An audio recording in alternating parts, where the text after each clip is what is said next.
Halo, assalamualaikum warahmatullahi wabarakatuh. Kembali lagi bersama channel Ruri AF. Ya, channel yang sangat sederhana, tapi saya tetap berharap teman-teman saya bisa memberikan manfaat sekecil apapun itu kepada teman-teman.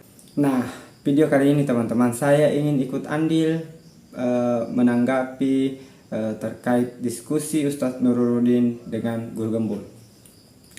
Dan di video ini saya akan memberikan penjelasan teman-teman bagaimana Islam itu, ajaran Islam itu sangat ilmiah teman-teman, sangat empiris teman-teman.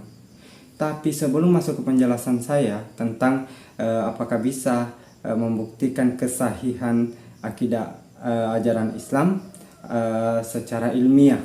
Nah, sebelum masuk ke video penjelasan itu, saya ingin memberikan poin-poin saya terkait diskusi antara Ustadz Nuruddin dengan Guru Gembul. Teman-teman, diskusi ini tidak ada nilainya, tidak ada poinnya sama sekali teman-teman. Baik antara materi dengan diskusi yang terjadi itu tidak ada poin sama sekali teman-teman. Tidak ada argumen-argumen saling lempar pertanyaan, saling lempar penjelasan yang ilmiah kalau dikaitkan dengan materinya teman-teman. Yang ada, yang kita lihat itu adalah sebuah ceramah yang memberikan referensi ilmu kalam dengan ceramah orang-orang yang memiliki pemahaman liberal teman-teman, seperti Guru Gembul. Jadi tidak ada esensinya ini diskusi teman-teman. Tapi terlepas dari itu teman-teman, saya ingin fokus dan saya ingin memberikan penjelasan tentang apakah kesahihan akidah Islam itu bisa dibuktikan secara ilmiah. Nah, itu poin utama saya yang akan saya jelaskan pada video kali ini teman-teman.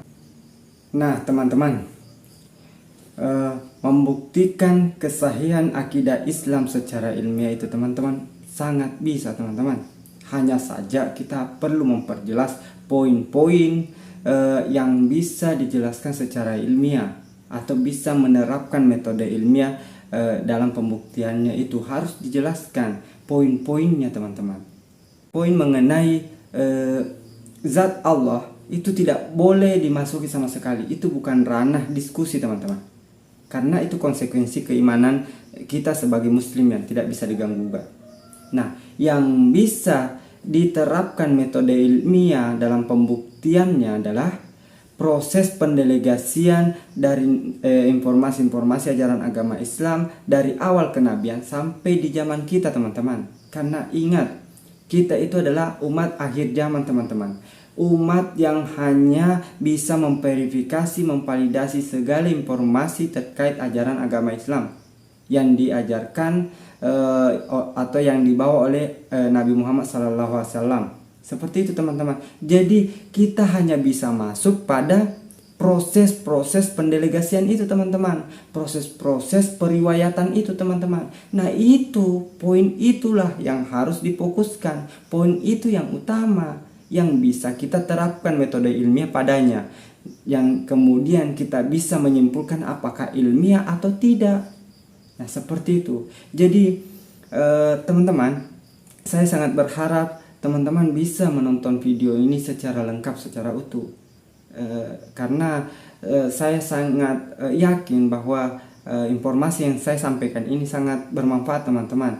Ini bisa membuat kita lebih termotivasi dan bisa membuat kita bisa menambah wawasan kita teman-teman tentang ajaran agama Islam itu sangat-sangat ilmiah.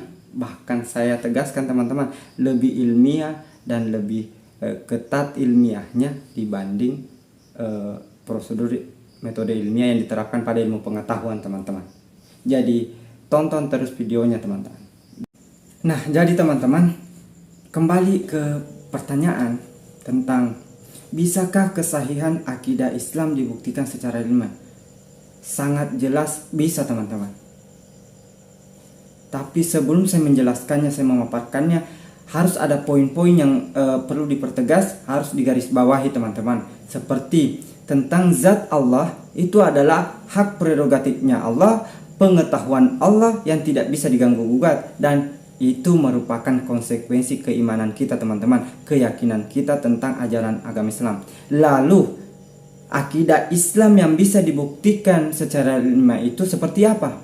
Nah, akidah Islam yang kita dapati teman-teman itu adalah hasil dari pendelegasian informasi-informasi tentang syariat Islam yang diajarkan, yang disampaikan oleh Nabi Muhammad SAW dari awal kenabian teman-teman, ke sahabatnya, kemudian ke ulama-ulama, dan sampai ke kita teman-teman.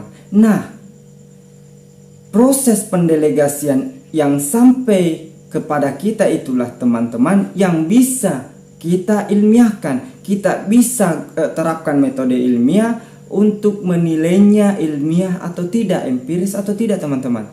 Nah seperti itu. Karena akidah itu teman-teman, akidah adalah segala kepercayaan tentang setiap ajaran-ajaran agama Islam yang sampai ke kita teman-teman. Itu adalah akidah.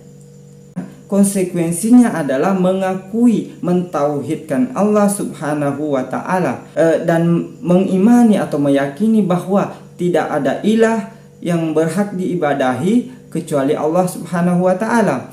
Itu adalah konsekuensi teman-teman, konsekuensi keyakinan. Jadi yang bisa diilmiahkan, yang bisa ditelusuri dengan metode ilmiah adalah proses pendelegasian teman-teman, pendelegasian ilmu atau informasi-informasi tentang syariat Islam yang bersumber dari ajaran Nabi Muhammad SAW. Tentunya bersumber langsung dari Allah Subhanahu wa Ta'ala teman-teman. Tapi yang pastinya ada proses pendelegasian dari Nabi Muhammad SAW ke sahabat-sahabat hingga zaman sekarang teman-teman, hingga kita memperoleh segala informasi tentang syariat agama Islam, sehingga kita kemudian menyebutnya sebagai keimanan teman-teman atau keyakinan. Nah seperti itu teman-teman. Jadi poin utama tentang bisakah kesahihan akidah Islam dibuktikan secara ilmiah adalah bisa teman-teman dalam hal proses pendelegasian syariat Islam mulai dari awal kenabian hingga zaman sekarang teman-teman. Saya akan memulai dari awal tentang apa itu ilmiah, apa itu metode ilmiah, kemudian apa itu empiris. Jadi ilmiah adalah teman-teman adalah sesuatu yang bersifat keilmuan, didasarkan pada ilmu pengetahuan atau memenuhi kaidah ilmu pengetahuan. Jadi seperti itu teman-teman, sesuatu yang bersifat keilmuan didasarkan pada ilmu pengetahuan atau memenuhi kaidah ilmu pengetahuan. Kemudian kita lanjut teman-teman. Istilah terminologi ilmiah adalah bagian dari bahasa yang digunakan oleh para ilmuwan teman-teman dalam konteks kegiatan profesional mereka. Jadi sebenarnya istilah ilmiah atau metode ilmiah itu adalah istilah yang dicetuskan oleh manusia yang disebut ilmuwan teman-teman. Jadi ini metode mereka teman-teman, dan ajaran Islam memiliki metodenya sendiri. Tapi tidak apa-apa, kita akan mengikuti metode mereka untuk membuktikan kesahihan akidah Islam teman-teman dalam poin proses pendelegasian ajaran-ajaran Islam sampai ke zaman kita, ke masa kita. Dan kemudian metode ilmiah, cara sistematis yang digunakan untuk mencari jawaban atau memecahkan masalah dalam penelitian. Itu poinnya teman-teman. Kemudian langkah-langkahnya seperti ini teman-teman. Dalam ilmu pengetahuan, langkah-langkah yang digunakan itu menyusun rumusan masalah, kemudian kerangka teoris bla bla bla, hingga mempublikasikan hasil teman-teman. Kemudian ada empiris. Nah, kalau empiris itu adalah merujuk pada pendekatan yang menekankan pada pengumpulan data berdasarkan pengalaman langsung, observasi, fakta, dan konkret. Jadi sebenarnya ilmiah dan empiris itu mirip sekali teman-teman. Kemudian rasional. Nah, rasional teman-teman adalah yang berarti sesuai akal sehat, masuk akal, dan berdasarkan pertimbangan yang logis. Kalau saya istilahkan secara singkat, padat, dan jelas, jadi rasional itu adalah kesimpulan mengenai realita teman-teman, realita dari kesadaran manusia, realita dari akal manusia teman-teman, realita dari indera manusia teman-teman. Jadi rasional adalah kesimpulan dari realita teman-teman. Jadi seperti itu. Jadi harus ada realita, baru kemudian menyimpulkan tentang rasionalisme teman-teman, rasionalitas. Nah, kemudian realita itu adalah keadaan yang sebenarnya atau kenyataan teman-teman, bisa diindra atau bisa dirasakan, seperti itu.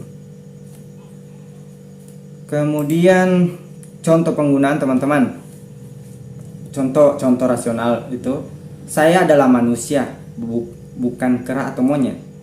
Karena realitanya teman-teman, saya manusia dengan fakta bahwa saya tidak berbulu seperti monyet pada umumnya, kemudian tidak berekor seperti monyet, tidak bergelantungan atau tinggal di pohon di hutan teman-teman. Nah itu contoh-contoh realitanya teman-teman, sehingga saya menyimpulkan bahwa secara rasional saya adalah manusia. Nah, seperti itu teman-teman. Jadi kembali kepada poin utama teman-teman, pertanyaan bahwa bisakah kesahihan akidah Islam dibuktikan secara ilmiah? Maka jawabannya adalah sangat bisa atau jelas bisa. Ketika berbicara tentang fokus ilmu pengetahuan teman-teman, fokus ilmu pengetahuan itu pada dasarnya adalah upaya manusia untuk bertahan hidup di dunia teman-teman, untuk mempertahankan kehidupannya di dunia. Sedangkan fokus ajaran Islam adalah upaya manusia untuk memahami definisi ibadah kepada Allah Subhanahu wa taala untuk bekal kehidupan akhirat. Nah, jadi dari segi fokus saja teman-teman, dari segi poin utama atau fokus dalam pengajarannya itu, dalam ajarannya itu sangat berbeda teman-teman. Nah, jadi ketika fokusnya masing-masing berbeda, tujuan ilmu pengetahuan dan ajaran agama Islam itu berbeda, maka cari poin yang bisa apple to apple atau seimbang, dan kemudian kita terapkan metode pengujian, metode ilmiah padanya. Jadi di sini metode ilmiah bisa diterapkan dalam proses pendelegasian informasi terkait ilmu pengetahuan maupun ajaran agama Islam teman-teman. Kita terapkan dulu metode ini teman-teman pada ilmu pengetahuan. Nah, jadi seberapa ilmiah ilmu pengetahuan itu kita bisa lihat di sini metode-metodenya atau langkah-langkah yang ada pada ilmu pengetahuan itu sendiri teman-teman. Jadi objek penelitiannya atau objek di sini kita akan lihat proses keilmiahan ilmu pengetahuan teman-teman.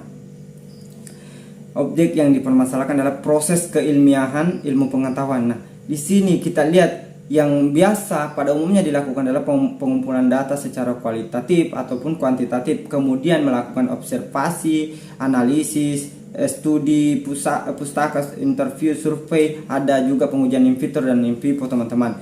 Nah, kemudian teman-teman, poin berikutnya yang sebenarnya di sini titik utamanya teman-teman, poin utamanya yang akan menjadi fokus saya teman-teman. Mereka menggunakan sampling random biasanya, atau sampel acak, atau prinsip keterwakilan.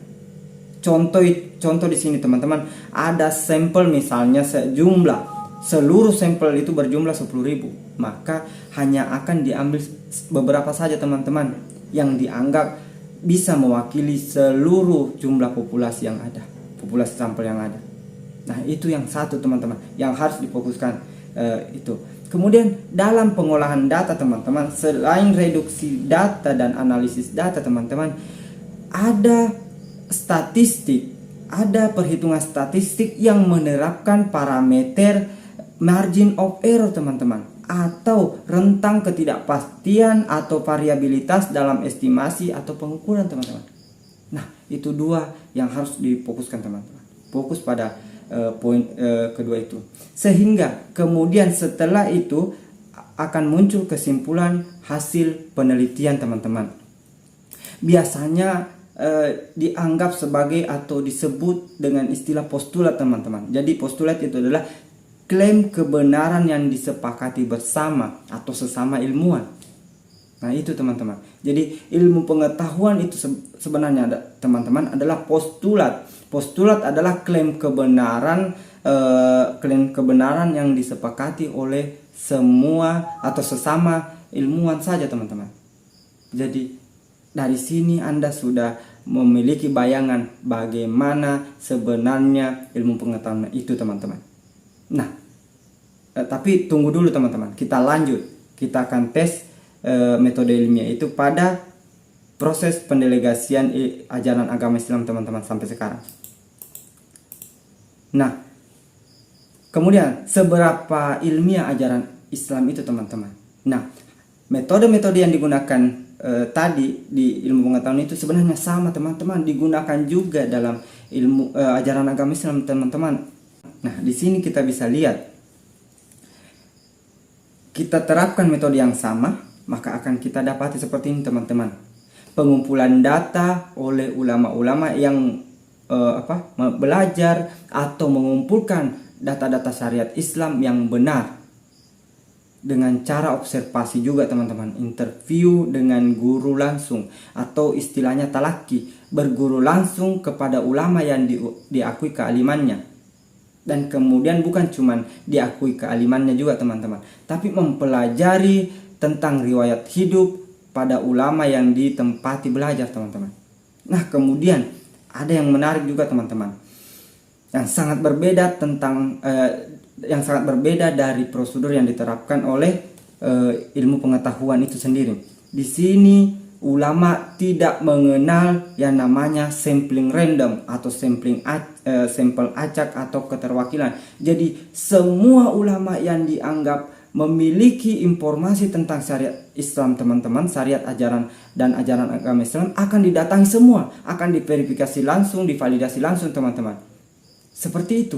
Tidak ada yang namanya Islam tidak mengenal sampel acak teman-teman, sampling random atau prinsip keterwakilan teman-teman.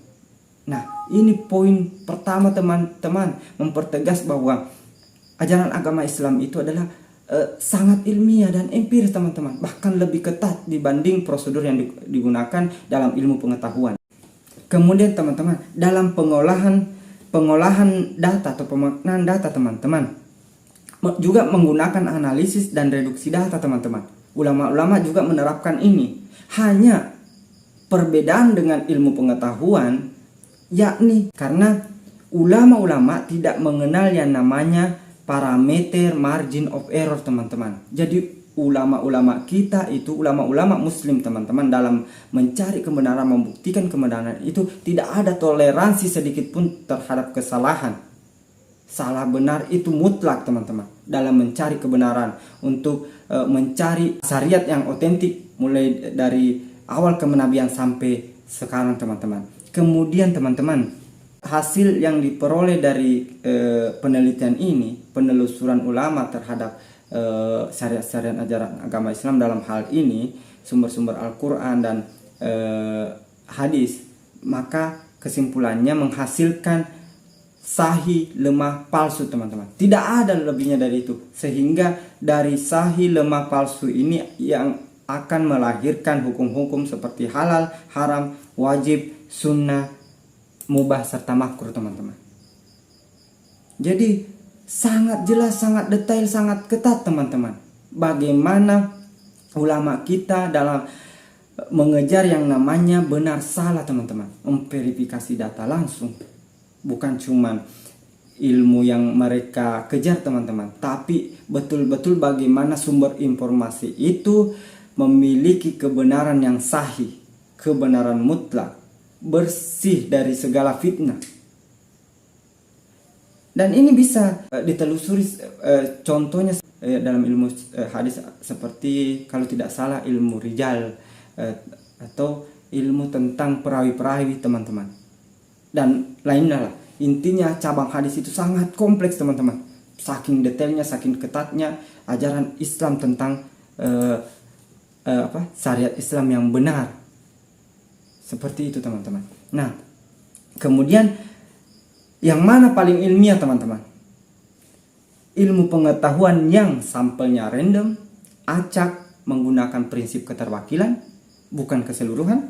Kemudian ada toleransi terhadap margin error atau kesalahan atau ketidakpastian.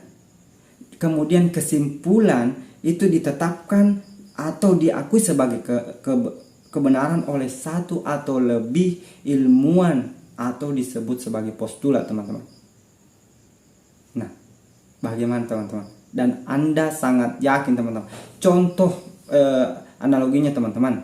Contoh, Anda meminum obat sakit kepala teman-teman. Itu ada penerapan 1% sampai 10% kesalahan manusia di situ. Yang artinya 90% bisa menyembuhkan sakit kepala, 10%-nya itu tidak tahu. Bisa mematikan, bisa meracuni atau lain halnya.